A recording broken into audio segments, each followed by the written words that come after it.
Hello friend, नमस्कार। कैसे हैं आप सब लोग? एक बार फिर से आपके अपने चैनल डेली न्यूज़ में आपका मोस्ट वेलकम। तो फ्रेंड, मैं हूं किस्माई, मैं लेकर बहुत ही इंक्लूडेड टेक्निकल वीडियो। फ्रेंड, आज हम ऐसा टॉपिक लेकर आया हूं। हमारे फ्रेंड ने कमेंट किया था कि जो हमारा STP प्लांट होता है उसमें जो है झाग क्यों आता है और उसको कैसे दूर करें। तो इस पर आज हम चर्चा करने वाले हैं। फ्रेंड, बने रहें, पॉइंट टू पॉइंट समझेंगे और बने रहें वीडियो के अंत तक, से समझेंगे। तो फ्रेंड, इसमें क्या है, जो अपना जो STP प्लांट होता है, अधिकतर आपने देखा होगा एडिएशन टैंक में या कलेक्शन टैंक में जो है पानी जब गिरता है या एडिएशन में जब एयर बबल आते हैं तो उसमें क्या होता है, झाग उत्पन्न होता है। तो वो झाग क्यों बनता है और क्यों आता है, तो उसके बारे में हम समझेंगे और उसको दूर करने के उपाय भी बताएंगे। चलिए फ्रेंड, देर ना करते हुए स्टार्ट करते हैं। तो फ्रेंड, इसमें पहला पॉइंट है STP प्लांट में झाग क्यों आता है और इसे कैसे दूर करें। चलिए फ्रेंड, समझते हैं। STP यानी सीवेज ट्रीटमेंट प्लांट में झाग आने के कई कारण सामने आ सकते हैं, जो कुछ इस प्रकार से हैं। इससे नंबर 1 है सर्फेक्टेंट। सर्फेक्टेंट के अंतर्गत जैसे डिटर्जेंट है और साबुन जैसे सर्फेक्ट पानी के पृष्ठ तनाव को कम कर देते हैं, जिससे झाग बनना आसान हो जाता है। तो फ्रेंड, जो सर्फेक्टेंट के अंतर्गत जो अपना पानी के अंदर डिटर्जेंट और साबुन जैसे सर्फेक्ट आ जाते हैं तो उससे पानी का पृष्ठ तनाव जो है कम हो जाता है, जिससे झाग बनना स्टार्ट हो जाता है। तो एक तो ये कारण हो सकता है। दूसरा कारण है न्यूट्रिएंट इनबैलेंस यानी पोषक तत्वों का असंतुलन। तो इसमें फ्रेंड नाइट्रोजन और फास्फोरस जैसे पोषक तत्व का असंतुलन सूक्ष्म जीवों की वृद्धि को बढ़ावा देता है, जो झाग उत्पादन में योगदान प्रदान करता है। तो फ्रेंड, जो न्यूट्रिएंट इनबैलेंस जो होता है उसमें क्या होता है, जो हमारा नाइट्रोजन और फास्फोरस जो जैसे पोषक तत्व होते हैं उनका अगर असंतुलन बिगड़ जाए, इससे क्या होता है, उसमें सूक्ष्म जीवों की वृद्धि हो जाती है और जो झाग उत्पादन में योगदान साबित करते हैं। इसके बाद तीसरा पॉइंट है फिलामेंटस बैक्टीरिया यानी कि तंतुमय बैक्टीरिया। इसमें क्या होता है फ्रेंड, जो अपना फिलामेंटस जो बैक्टीरिया है उसमें कुछ विशेष प्रकार के बैक्टीरिया जैसे कि स्पेरोटिलस, लेप्टोथ्रिक्स और नोकार्डिया, परविसेला, कोरिन बैक्टीरियम, डेडजिया, गार्डेनिया, स्कर्मीनिया, माइक्रोबैक्टीरियम, रोडोकोकस और टिश्यू कमोरिला की वृद्धि भी झाग का कारण बन सकती है। तो इसमें जो हमने ये बैक्टीरिया बताए हैं उनकी भी वृद्धि अगर जो है अधिक हो जाए तो उससे क्या होता है, ये झाग का निर्माण करने में सहायक हो जाते हैं। इसके बाद फ्रेंड, चौथा पॉइंट है हाई ऑर्गेनिक लोड यानी कि उच्च कार्बनिक लोड।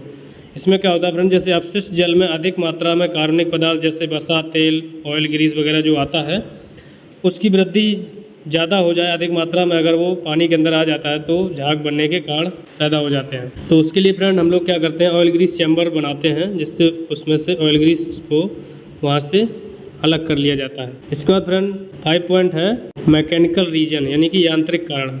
इसमें क्या होता है फ्रेंड, जैसे खराब एरेशन या अपर्याप्त मिश्रण भी झाग का कारण बन सकते हैं। या फिर आपका इसमें क्या होता है, जो यांत्रिक कारण में क्या होता है, जैसे आपका एरेशन है या आपका एयर ब्लोअर है वो प्रॉपर एयर उसमें प्रोवाइड नहीं कर पा रहा है एरेशन टैंक में, इससे भी जो है मिश्रण जो है अच्छा नहीं बन रहा है, जो अपना MLS है वो अच्छे ग्रो नहीं कर रहा है, तो भी झाग बनने का कारण साबित हो जाता है। इसके बाद फ्रेंड 6 पॉइंट है फिलामेंटस बल्किंग यानी तंतुमय बल्किंग।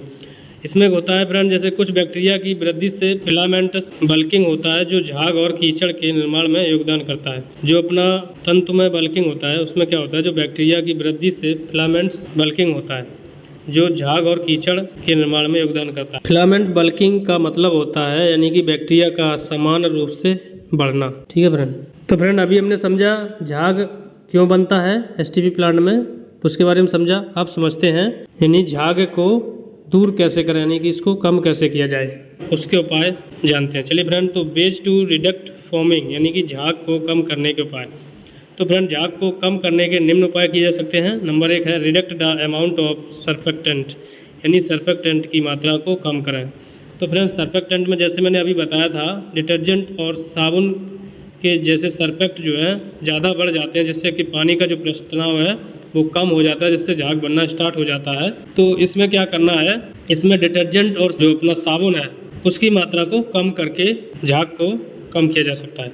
इसके बाद फ्रेंड दूसरा पॉइंट है मेंटेन न्यूट्रिएंट बैलेंस, यानी कि पोषक तत्वों का संतुलन बनाए रखें। तो इसमें है फ्रेंड, नाइट्रोजन और फास्फोरस जैसे पोषक तत्वों के संतुलन को बनाए रखने के लिए सूक्ष्म जीवों की वृद्धि को नियंत्रित किया जा सकता है। इसमें क्या है फ्रेंड, जो अपना नाइट्रोजन और फास्फोरस होता है उसका अगर संतुलन सही से बना रहेगा टैंक के अंदर, तो अपना जो इससे क्या होगा फ्रेंड, जो अपना सूक्ष्म जीव है उसकी वृद्धि को नियंत्रित कर सकते हैं। अगर हमारा नाइट्रोजन फास्फोरस जो है पोषक तत्व जो है संतुलन में अगर रहते हैं तो इससे क्या होगा, झाग जो है नहीं बनेगा। इसका तीसरा पॉइंट है कंट्रोल फिलामेंट्स बैक्टीरिया, तंतुमय बैक्टीरिया को नियंत्रित करें। तो इसमें क्या है फ्रेंड, जैसे तंतुमय बैक्टीरिया की वृद्धि को नियंत्रित करने के लिए, बैक्टीरिया की आबादी को संतुलित करने के लिए उचित वातन यानी कि एरेशन और मिश्रण सुनिश्चित करें।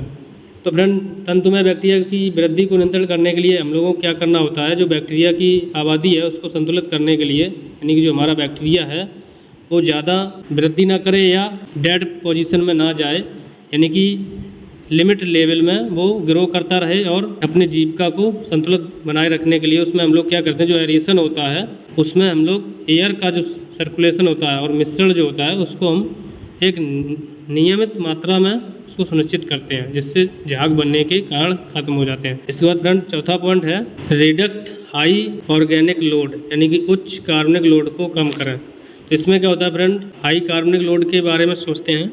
इसमें क्या होता है, अपशिष्ट जल में जो कार्बनिक लोड को कम करके झाग की मात्रा को कम किया जा सकता है।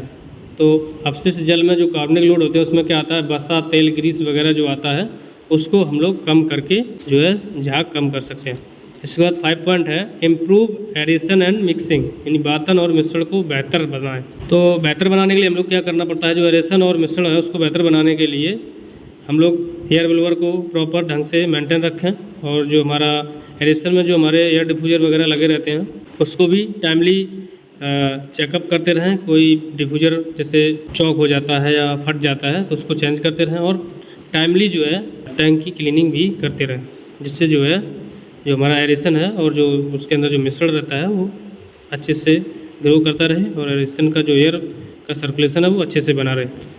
तो इससे जो है झाग जो है बनना कम हो जाएगा। इसके बाद फ्रेंड 6 पॉइंट है यूज डीफॉर्मर, यानी कि डीफॉर्मर का उपयोग करें। तो फ्रेंड जो डीफॉर्मर होता है, अगर फ्रेंड ये सब नहीं कर पा रहे हैं तो फ्रेंड एक हमारा एंटी फॉर्मिंग एजेंट करके एक डीफॉर्मर आता है जो फॉर्मिंग को कम करने के लिए यूज किया जाता है अधिकतर एसटीपी प्लांटों में। तो उसमें क्या होता है, कुछ मामलों में जो झाग की मात्रा को कम करने के लिए हम लोग डीफॉर्मर का उपयोग कर सकते हैं, जिसमें सिलिका आधारित जो हम लोग एंटी फॉर्मिंग एजेंट का उपयोग करते हैं उसका उपयोग कर सकते हैं। सिलिका आधारित एंटी फॉर्मिंग एजेंट ये जो है झाग को कम करता है। ठीक है फ्रेंड, कैसा लगा हमारा आज का टॉपिक? आशा है कि आपको ये टॉपिक जो है अच्छे से समझ में आ गया होगा। मैंने पॉइंट बाई पॉइंट आपको एसटीपी के बारे में बताया कि टैंक के अंदर झाग क्यों आता है और उसको कैसे सॉर्ट आउट किया जाए, वो सब मैंने आपको समझाया। तो फ्रेंड आशा है कि ये टॉपिक आपको अच्छे से समझ में आ गया होगा, और अगर आ गया है तो कमेंट सेक्शन में कमेंट करें और अपने दोस्तों में ज़्यादा से ज़्यादा शेयर करें, और फ्रेंड ऐसे ही कमेंट करते रहें जिससे कि मैं अच्छी से अच्छी जानकारी देने की कोशिश करूं और आप तक ये जानकारी पहुंचा सकूं। तो फ्रेंड आज का टॉपिक यही समाप्त करते हैं, फिर मिलेंगे नए टॉपिक से। तब तक के लिए मुझे दीजिए इजाज़त। नमस्कार फ्रेंड, बाय बाय, जय हिंद दोस्तों।